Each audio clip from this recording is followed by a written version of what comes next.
Welcome to the life of Styn.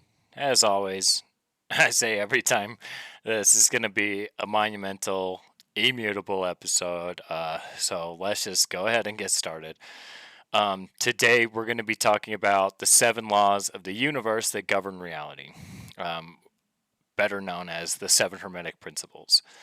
Um, Honestly, all religion, all science, all fields of philosophy are trying to teach the same one thing, but the very second it's spoken, it is distorted or taken literally or turned into ideology, dogma, religion, cults. We bastardize it and we kill each other over it. We argue it and we all fight to be proven right rather than see what's actually being said and what's actually true. To see with the mind's eye what is actually being pointed at. So when I say that, I mean just to show you the limits of language if you've never really thought of it before. Like, I can describe to you what an orange is and all of its features using language, but even if I describe it very well until I actually like show you an orange, it's never going to be exactly what I can only point at it. I can't literally show you an orange if I don't have an orange. And that's kind of how this whole journey works. Is trying to have you see for yourself what I can only point at. Um, but listen, this episode is so important to changing your life. Like, obviously, you can't tell me you don't want to be truly happy. You don't want to manifest the things you really want and be who you want to be. And this episode can really help you get on that journey to start that and get what you want out of life, to fulfill your dreams, like whatever you could desire. It's yours for the taking, but we want a strong foundation so that you can do that. And this is one of the most important foundational episodes you could do. Obviously, right now I'm doing a lot of foundational stuff. I haven't even dipped into any of the advanced stuff and maybe not even the intermediate stuff. A lot of this I'm just doing very basic foundational stuff so we can build a very strong foundation so we can, build up that skyscraper, like I said. But the thing is we aren't starting from zero, because you already have all these conceptions of what reality is. You already have all these beliefs and ideas, and you were conditioned by your society, by religion, by cultural influences, by social media. So it's not like we're starting from ground zero. No, we need to tear down what's already there, and then we can build something stronger. Because right now, if you have a weak foundation, you can only build so high and before you're at your peak. And so we were trying to tear all that down and get to a place where you can actually start to build a skyscraper where life can actually be something you love living. um, and at the end of the day, life is about two things, which ends up being the same thing anyway, but I'll get into that later. But to accept all of reality as it is, or to control it, the positive and the negative, which is, again, all just part of one thing. I'll do further episodes on that later, but the biggest part of this video is that if you want to make big changes in reality, then you better know how the system works and how your mind works. Without it, you're lost in ignorance, and ignorance is just ignoring it. And with ignorance comes unnecessary suffering and misdeeds. Like, all of the evil in the world, it's derived from ignorance. People think they're doing good things and just things, and actually they're doing the most evil things in the world. But don't, beat yourself up when you recognize your own ignorance, because ignorance isn't just bad, it just means you don't know. But when you know you don't know, it humbles you, and the light of awareness can kind of flow in. But enough build up. Let's dive right into it. The 7 laws of the universe. Okay. Many have sought to understand the natural laws that govern our universe. Some say there are 12, while others, like Hermes Trismegistus, says there are 7. And really, I'd say 7, and the other 5 that people are talking about kind of all jumble into some of the other ones. So Hermes explains, which was the Greek god of wisdom, or even known prior to that, Thoth. Just to give you a little bit of background, he explains that the foundational laws of our reality in his 7 Hermetic Principles, which is what Hermeticism is. Here's what these principles are all about and how we can use them as a source of inspiration and empowerment. Now, what are they and where do they come from? Okay, the 7 principles are the foundation of Hermeticism, a branch of spiritual philosophy dating back as early as the 1st century AD. They were outlined by famed author Hermes Trismegistus, or Thrice Great, who is believed to have written the Emerald Tablet and the Corpus Hermeticum, which are two very highly influential ancient teachings. I recommend you read them. Or prior to that, you have Thoth and the Emerald Tablets that Thoth wrote, which are two different things. But all of those works are great. Even things like the Sumerian tablets, the ancient history, like the ancients knew all this stuff that we're just trying to figure out right now. They knew all this stuff, and you can tell from all the manuscripts that there were leagues above where we are now, and now we're starting to dive into that. And so we can learn a lot from just ancient history and the ancient teachings that have been brought down and passed down up to this day now. So his work would go on to influence both ancient Greek and Egyptian cultures, with both adopting him as a god of wisdom. Obviously, in Greece, Hermes; in Egypt, Thoth. He was known in his time as a great master of the universe and is said to have lived for thousands of years. Okay, over the time, the 7 Hermetic Principles were passed down by word of mouth from teacher to student, and eventually, one day in the early 20th century, the teachings were compiled into a book called the Kybalion, written by the 3 initiates. Today, they remain an occult source of wisdom, and occult just means that which is hidden, separate from any real religion, but powerful nonetheless. And while the 7 principles are just one way of understanding the universe, they aren't so constricting that they cannot be studied alongside other spiritual philosophies, or even science for that matter. Like I said, all this comes in, and a lot of what these principles teach is stuff that science is already discovering right now. And so actually it all collides and everything's connected. And discover that for yourself, obviously. But here's what each of the principles are about. So now we're actually diving into them. Okay, the first principle is the principle of mentalism. The all is mind, the universe is mental, the Kybalion. The principle of mentalism states that the universe is akin to a mental projection. This is like Manifestation 101, which is all about using your thoughts, your emotions, everything in your personal experience to shape your reality. For anything to be, a thought must precede it. Through this principle, it's believed that God is consciousness or universe or whatever you want to call it. It's all the same shit, and we've just demonized it by the words that we've chosen and fought over. So call it whatever you're comfortable with. It doesn't matter. Whether it's universe or God, whatever it is, the all. But regardless, it's believed that the universe is conscious or thought, and the universe is a manifestation of the mind of God or the universe, whatever. Using this law, we too can harness the power of our minds to create the life we want. I mean, just think about it. I mean, you create your own reality right now. If you think the world, your perspective, which we've talked about in the past, your perspective really determines what your reality is. And in that case, it's not like there's some your subjective experience and then objective reality. No, your subjective experience is more objective to you than anything else. So how do we apply this? Consider the initial thought that led you to be able to read this or to listen to this on whatever device you're on, or even the thought that is most influencing your mood right now. When we recognize how much our thoughts manifest every day, whether internally or as a psychological or emotional state, or externally as the things we do or places we go, we see that when we control our mind, we control our lives. We can get better at this through all of the tools I teach, like meditations, self-reflection, introspection, radical open-mindedness, awareness. All of these things, they help us train the mind. That's pretty much it.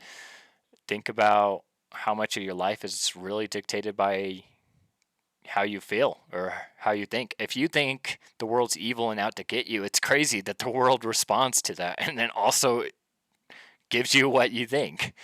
And with all of these principles, obviously all of these principles, while they're separate, they are all connected with each other. So we use them all together as one to create the best picture of reality. So 2 is the principle of correspondence.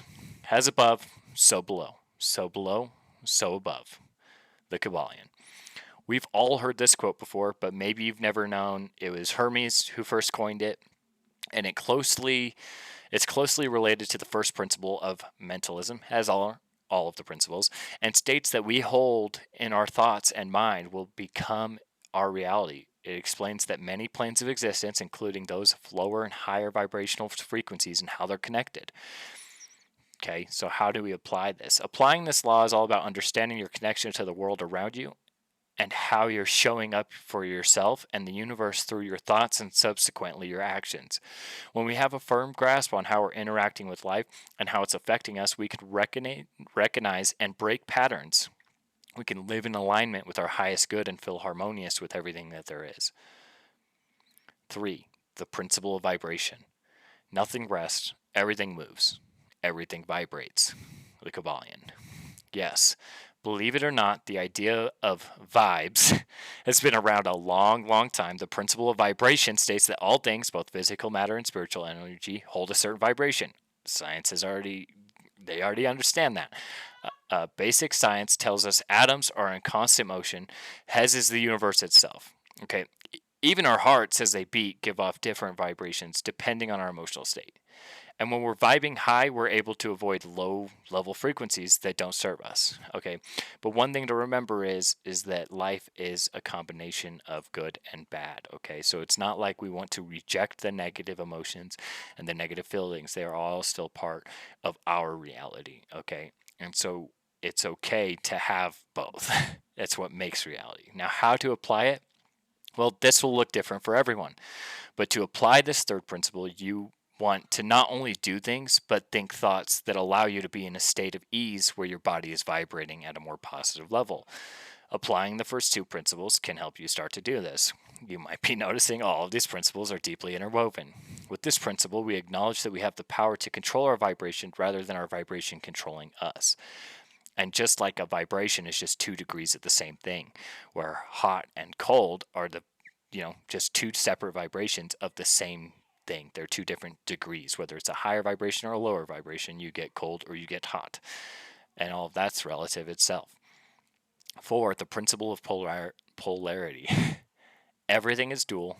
Everything has poles. Everything has its pair of opposites. Like and unlike are the same. Opposites are identical in nature, but different in degree. Extremes meet. All truths are but half-truths. All paradoxes may be reconciled. The Kabbalion. Now, the principle of polarity explains that seemingly opposite things are actually one and at the same varying degrees. A simple example of this is the hot and cold that I just gave you. They're both one thing. Now, physical matter and spiritual energy are the same thing, with spiritual energy vibrating at much higher level, such that it can't be perceived by our senses, like love and hate are 2 ways of experiencing the same thing, a relationship towards something. This is the foundation of alchemy, or the ability to transmute your experiences at will. And at will is just the ability to make changes in consciousness at will with your mind. How do you apply this? Applying the principle of polarity takes a degree of mental stamina and involves shifting the way you look at something, potentially completely on its head. Take the way that you hate, take the hate you may feel for someone. Is there any way you can shift it to feelings of love? For example, anytime a lower vibrational emotion is bringing you down, can you recognize it, feel it, give it the power of awareness, and transmute it to a more positive one? Okay. 5, the principle of rhythm. Everything flows out and in. Everything has its tides. All things rise and fall. The pendulum swing manifests in everything. The measure of the swing to the right is the measure of the swing to the left. Rhythm compensates. The Kabbalion. Closely related to the principle of polarity, the 5th principle states that between the opposing poles there exists an inherent rhythm. The tides move in and out. We inhale, we exhale. Everything is in motion. Nature has its seasons, and so too do we. Understanding this principle allows us to recognize our lives and the universe's natural rhythms, so we can actually work with them rather than having them work against us. Now, how do we apply this? Knowing that nothing lasts forever and that things are ever changing. The only permanence is impermanence. As you get deeper into working with this law, you'll be able to work with your own emotional states to avoid a dramatic pendulum swing of feelings. It's thought that eventually the master will be able to completely transcend duality, but if you're just getting started, try becoming more aware of your emotional states and using polarity, number 4, and rhythm to start getting more comfortable with the natural fluxes of your life. Because life's chaotic, and it's not about getting rid of the chaos, it's about being at peace while you're in the chaos. Okay, it's about dancing in the rain, not stopping the rain. Now, 6, the principle of cause and effect.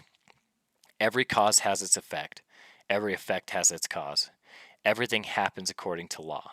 Chance is but a name for law not recognized. There are many planes of causation, but nothing escapes the law, the Kabbalion. Everything is connected through the principle of cause and effect. For each cause of one thing is merely the effect of something else, going back to the very beginning, like the butterfly effect. Ask yourself, are you a cause or are you an effect? This principle is all about acknowledging the effects on our thoughts and behaviors and how we may change them to bring about greater effects, and how to apply it. When something doesn't go as planned or you find yourself unhappy, ask yourself, what was the cause? Okay, many times we find ourselves reacting to the world around us, trapped in a back and forth of reacting to our own circumstances, rather than actually forging our own path. Okay, when we take action to get the effect we want, we move from feeling like a victim to feeling empowered. Okay, and I'll go obviously, all of these train off into some deeper topics that we can go into, just like cause and effect and free will and the effects of those. Anyways, we'll just continue.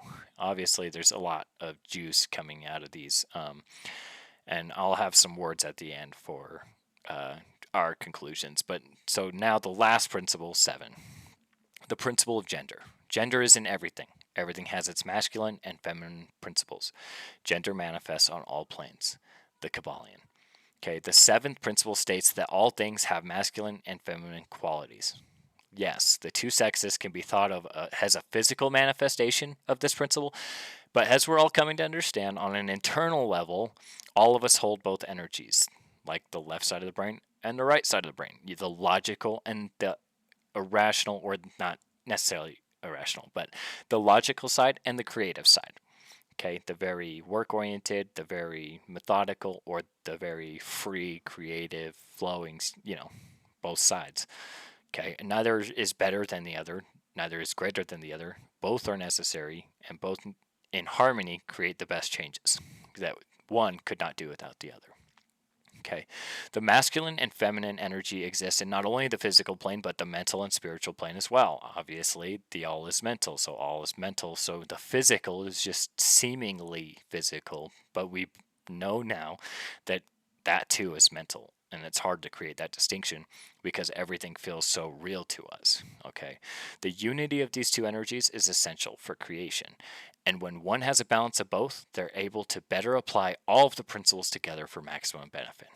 Now, how do you apply this? Accept all parts of yourself, all of it, the good, the bad, it's just simple as that. And understand that balance is all in key for self-mastery. Like the Buddha called this the middle way. And it's all about the balance of masculine and feminine, of heavenly and earthbound, of the mind, body, and spirit. When we can achieve this balance within ourselves, we're well equipped to harness all of the principles and use them in our lives for good. Now, if this all sounds like a lot, don't worry. Okay, these principles run very, very deep, and it can take a long time to fully understand them and embody them. Each time you come back, you may understand them in a new way or on a deeper level, because understanding's infinite. Okay, you can understand the same thing in a million different ways. And in time, these principles can help you master your own mind and your life as a whole. Okay, so now my conclusions and my end thoughts. One thing is this is so easy to get overwhelmed by all this information I'm giving you, all this theory, all this conceptual basis of these things, all of these practices, all of these ways to change your life. It gets so overwhelming, and you're like, oh, I got to meditate, I got to do this, I got to make sure I'm being aware, I got to make sure. Okay, it's not about overwhelming your senses. Okay, we want to make the changes in your subconscious so that they can manifest as changes in your consciousness. Okay, which is why we're trying to rewire your brain and rewire your mind, because it developed some very bad defense mechanisms that may have worked in the past, but now they leave you with anxiety, depression, all of these terrible things. And so now that it doesn't serve us anymore, we can get rid of it. Now that we don't need that tool anymore, we can get rid of it. So it's not about overwhelming yourself, okay? You'll retain what you need to, and on top of that, it's at the end of the day, we're human beings, not human doings. It's more about being. In this society, you're told you aren't anything if you aren't doing. If you aren't doing, completing, succeeding, if you aren't doing any of those, you're nothing, okay? But that is just plain wrong. Sometimes we just need to be, to feel and to see, okay? Just to be aware of what is. And when we can do that, the mind can start to shut off. And it's not about controlling the mind and telling it to shut off. Let it run rampant. Let it do what it wants, and guess what? It'll settle down itself. Okay. The best way to tire out a child isn't by forcing it to tire it out. You just let it play until it's done, right? And maybe some minds are a little crazier than others. And so it's not trying to control the mind through force of will, but through accepting. Okay. That's pretty much all I got to say. There's a lot to unpack in this, and I like to try to keep them long, or to keep them short, and try to pack in as much information as I can, because I know our attention spans are pretty short, and I want to be able to give powerful information in a short amount of time, and hopefully make it make sense and have other people understand it. So anyways, like, share, comment, hit the bell, do all of the things. I'm on Spotify, I'm on Apple Podcasts, I'm on all of your major podcast forms, I'm on YouTube if you want to see the video form and you want to see my face, even though my camera is a little low quality. It's what I got to work with. But at the end of the day, I'm just here to help you create the most out of your life, just like I was taught how to do with mine. And honestly, if I could help just one person, then I've done my job. Now, I leave you now, my friends, in the glory of the love and the light of the one infinite creator that you are. Go forth then, rejoicing in the power and the peace of the one infinite creator, Adonai. Now that was a saying from the Law of One, the Raw Contact. If all of this is interesting, go check it out. But I think that's how I'm going to end my videos from now on. So thank you and goodbye.